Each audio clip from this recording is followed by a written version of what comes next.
जय भीम।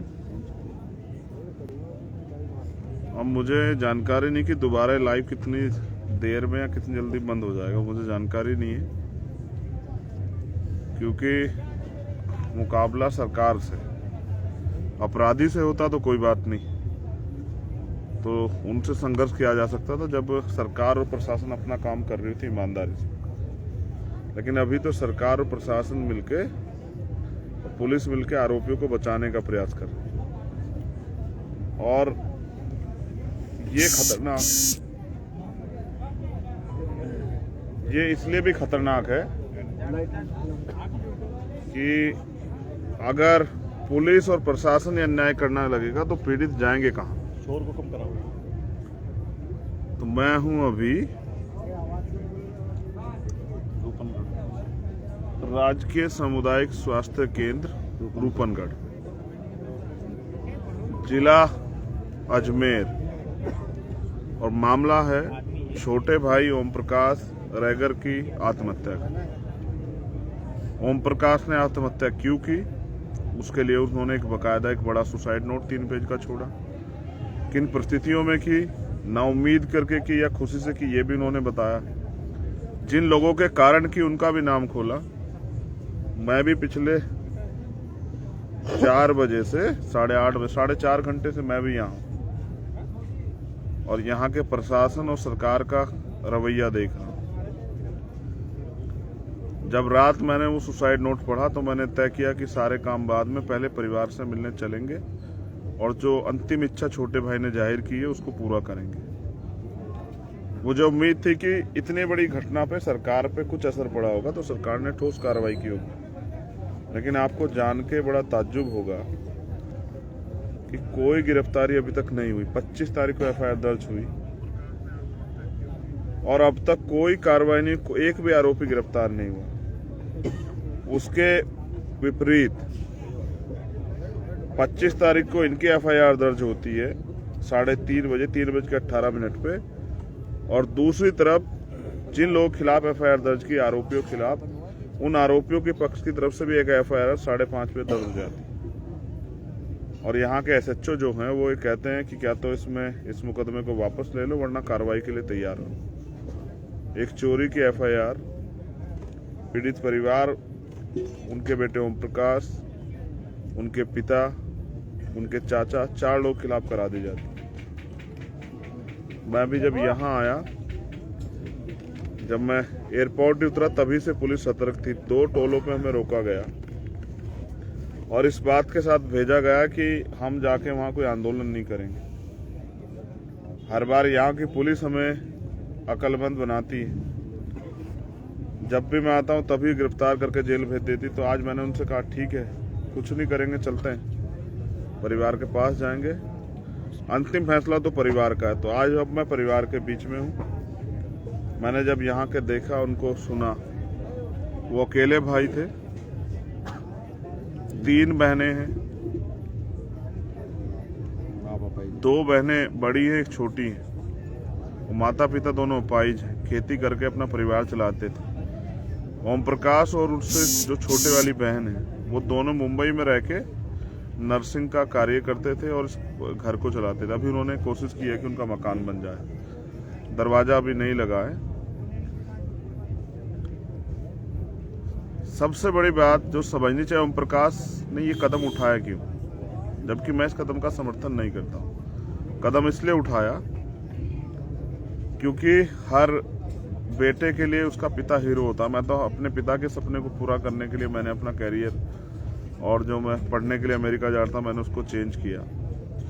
तो ओम प्रकाश एक पढ़ा लिखा समझदार युवा था।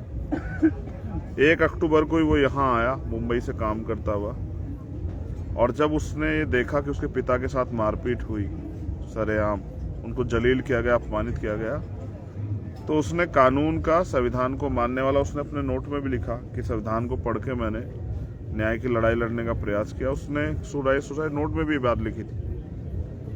वो थाने गया एप्लीकेशन देने, पुलिस ने एफआईआर दर्ज की। यहाँ के मुख्यमंत्री कहते हैं कि schedule caste SC ST act का SC ST कोई मुकदमा उसको दर्ज करना है, लेकिन उस दिन मुकदमा दर्ज नहीं हुआ।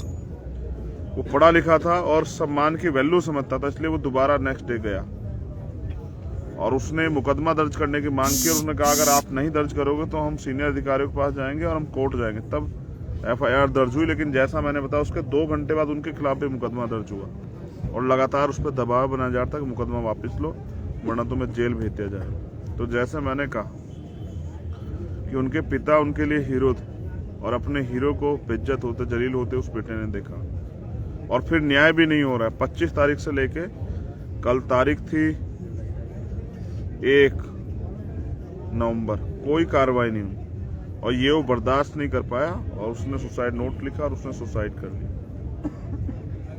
वो हम सैकड़ों लोगों को, लाखों लोगों को जगा गया कि अन्याय करने वाले से अन्याय सहने वाला ज्यादा दोषी होता है। जो लोग अन्याय सह रहे हैं उनके लिए मिसाल है, लेकिन मैंने फिर कहा कि मैं इस कदम को सही नहीं मानता। लेकिन उसने जो सुसाइड नोट में मेरे लिए छोड़ा था, मैं कल मध्य प्रदेश में था और मैं खाकी जो हमारा सम्मान है देश का, उसकी जो कारगुजारी है उस पर मैं कल वहां भी बोल रहा था कि अगर पुलिस सरकार के हिसाब से ही, ताकतवर लोगों के हिसाब से ही, सामंतों के हिसाब से ही काम करेगी तो गरीब आदमी न्याय के लिए कहाँ जाएगा। तो मैंने कल भी वहां की पुलिस को कहा कि एक काम कीजिए, खाकी उतार दीजिए, इसका जनता सम्मान उस पर विश्वास करती, खादी पहन लीजिए और नेता बन के आइए तो जनता आपको सबक सिखाएगी। और यहाँ भी हालात ऐसे ही, अगर SHO ने समय पे कार्रवाई की होती, SHO ताकतवर लोगों के से रुपए लेके शांत ना बैठा होता, इनके खिलाफ उल्टा कार्रवाई न करा होता तो शायद आज ओम प्रकाश हमारे बीच होते। इसलिए हम लोगों ने मांग की है कि उस SHO पे और उस CO पे जिसके ऊपर जांच की जिम्मेदारी थी और वो आरोपी घर बैठ के चाय और नाश्ता करता और उल्टा ओम प्रकाश उसके पापा को धमकाता है, यानी कि वो अपने कार्य के प्रति भी लापरवाह है, अपनी पावर का मिसयूज कर रहे हैं। उनके पास अगर मुकदमा लिखने का अधिकार है, धारा लगाने का अधिकार है, तो क्या पीड़ितों को ही मारने का काम करोगे? तो जिन्होंने अपनी पावर का मिसयूज किया उस SHO CO खिलाफ भी हमने लिख के दिया कि उनके खिलाफ FIR दर्ज हो। और वो सरपंच, वो पैसे वाला व्यक्ति जिसके ताकत के दम पे कानूनी कार्रवाई नहीं दी, उसके खिलाफ भी हमने मुकदमा दर्ज करा है। अभी हमारी बहुत सारी मांगे जो है बाकी, लेकिन सबसे आवश्यक मांग यहाँ के मुख्यमंत्री से, मैं तो ये समझता था वो पिछड़े वर्ग से आते हैं तो कम से कम दलितों की, आदिवासियों की, पिछड़ों के दर्द को समझते होंगे, लेकिन एक सिंगल शब्द भी नहीं कह पाए। एक नौजवान ने अपना जीवन खत्म कर लिया, उनकी सरकार में न्याय नहीं हुआ, उनकी पुलिस, उनके प्रशासन ने न्याय नहीं किया, एक सिंगल लाइन का ट्वीट नहीं कर पाए, वो एक बात नहीं कह पाए। वो यहीं थे कल, लेकिन उनको एहसास नहीं कि जिनकी वोटों पे बने हो उनके न्याय की लड़ाई को कौन लड़ेगा, उनको न्याय कैसे मिलेगा। आपके पुलिस और प्रशासन के लोग अगर तानाशाही करेंगे तो न्याय कैसे होगा। तो अभी तक वो SHO सस्पेंड नहीं हुआ।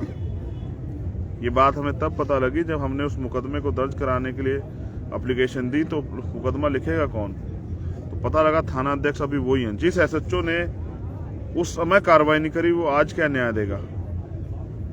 इसलिए वो CO और SHO अभी भी अपनी कुर्सी पे है, तो मैं समझता हूँ न्याय नहीं हो सकता। तो अभी भी मैं उम्मीद करता हूँ कि सोए हुए मुख्यमंत्री जागेंगे। मैंने उनकी यहाँ फोटो लगी है, मैंने पानी से उनकी आंखें धोने का प्रयास किया कि उनकी आंखें खुल जाएं, उनके प्रदेश में क्या हो रहा है।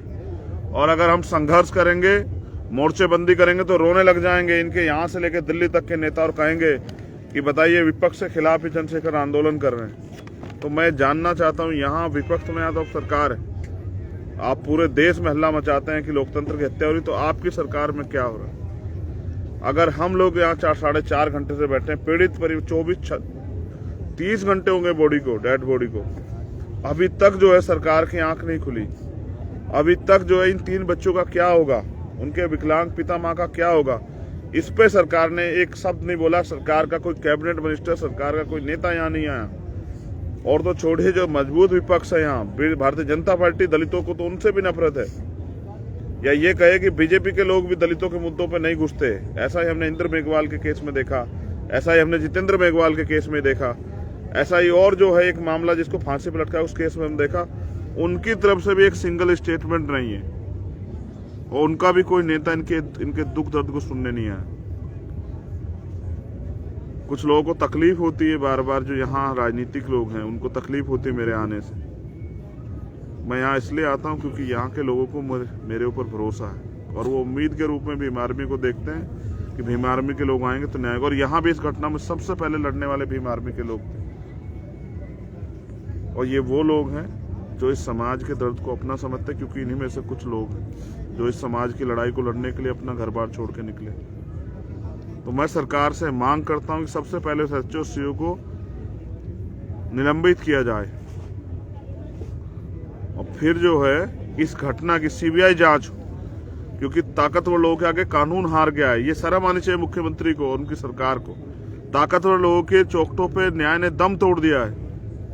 इसलिए मैं चाहता हूं इस घटना की सीबीआई जांच हो। और जो मांगे हमारी ये हैं कि दोषी अधिकारी जो है, जो मुलजिम है, उनके खिलाफ हत्या का जो है मुकदमा दर्ज होकर उनकी गिरफ्तारी हो।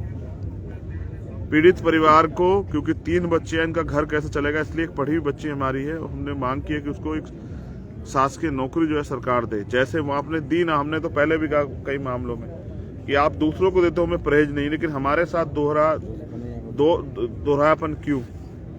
आपने दी है ना उदयपुर में, तो इस परिवार के आंसू कौन पूछेगा? आप तो इस प्रदेश के गार्जियन है मुख्यमंत्री जी। तो ऐसे आंख बंद करके काम नहीं चलेगा, ऐसे चुप रह के समझते हुए काम नहीं चलेगा। तो हमारी मांग है इस बच्ची को या इस परिवार के किसी और व्यक्ति को एक सरकारी नौकरी दी जाए। पीड़ित परिवार की कम से कम 50 लाख रुपए की सरकारी जो है मदद की जाए। और ये ताकत मुख्यमंत्री ने दी है ना उदयपुर में, ये भी तो जो है हत्या है। वो मरने के लिए वो भरोसे था आपकी सरकार के, और आपकी सरकार और आपके अधिकारियों ने उसको मरने के लिए मजबूर किया। आप भी दोषी, आपकी सरकार भी दोषी, आपके प्रशासन के अधिकारी, आपके पुलिस के अधिकारी भी दोषी। तो इसलिए इस परिवार को तत्काल प्रभाव से 50 लाख रुपए की आर्थिक मदद की जाए, और मेडिकल बोर्ड द्वारा जो है उस बच्चे का, छोटे भाई का पोस्टमार्टम, और मामले की जांच मैंने कहा सीबीआई से कराई जाए। क्योंकि जिन पुलिसकर्मियों पर आरोप और जिन ताकतवर लोगों पे, वो न्याय को प्रभावित करेंगे और जांच को प्रभावित करेंगे। इसलिए हम लोग चाहते हैं कि सीबीआई जांच हो और फास्ट ट्रैक कोर्ट में मुकदमा चला के उनके ऊपर सख्त से सख्त उनको जो है सजा दिलाई जाए। और मैं यहाँ इसलिए हूँ, यहाँ के चमचे नेताओं, क्योंकि तुम लोग सरकार के एजेंट बन के अपने समाज से भी धोखा कर रहे हो।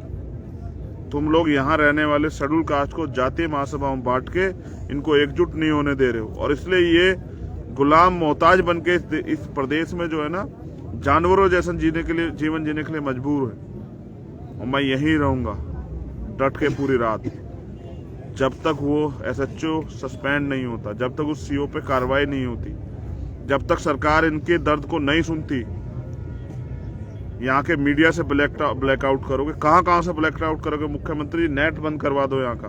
कल हमारे लोग आएंगे सुबह मेरी ताकत बनने, पूरे राजस्थान के लोग इस दर्द को और ताकतवर करने, ओम प्रकाश की आवाज को मजबूत करने, हमारी छोटी बहन का हौसला बढ़ाने, उसके पिता का हौसला बढ़ाने कल पूरे राजस्थान के लोग आएंगे।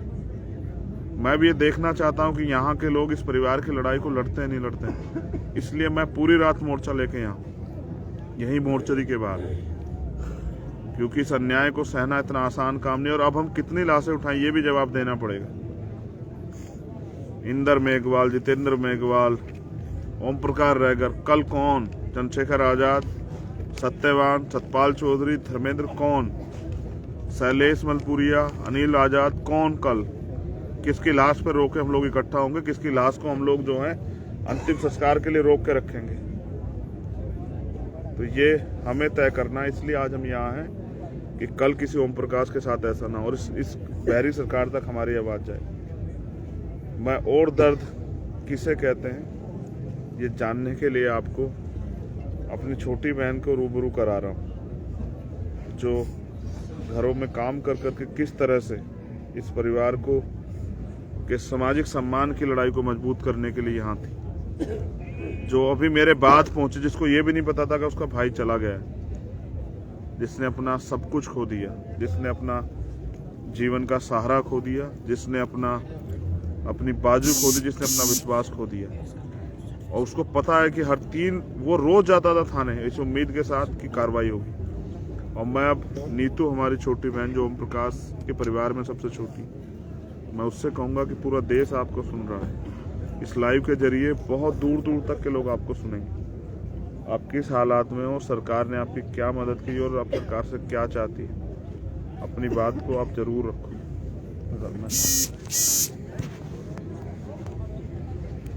घुमा दो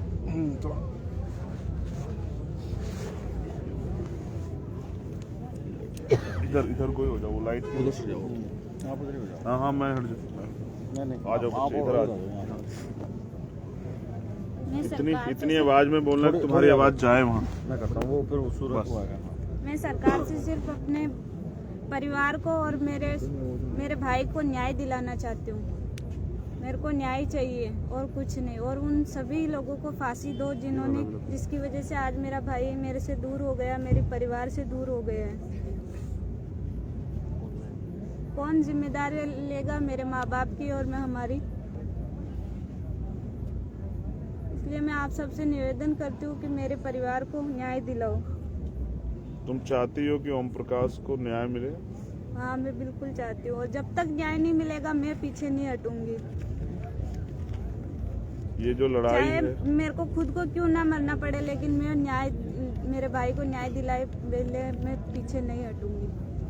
ओम प्रकाश से तुम्हारी बात हुई? कल परसों रात को हुई थी। उसने बोला था कि इधर कोई कार्रवाई नहीं कर रहे नीतू, तो मैं हाई कोर्ट जाऊंगा।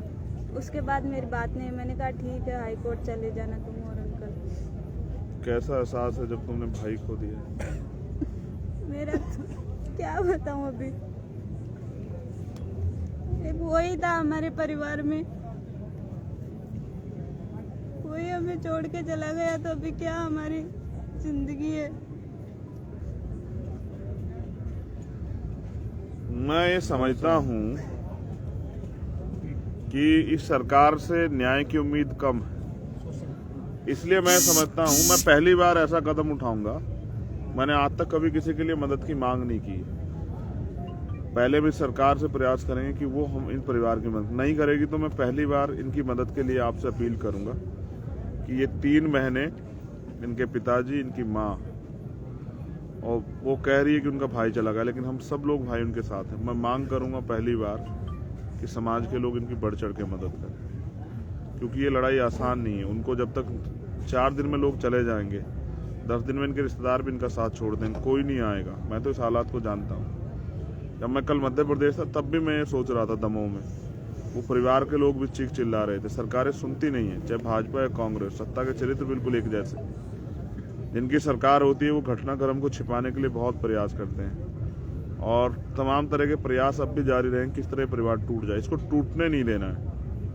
और मैं राजस्थान वासियों से अपील करूंगा कि इन जातीय महासभाओं को घर में रखो। बाबा साहब हमें वर्ग बना के गए, शेड्यूल कास्ट।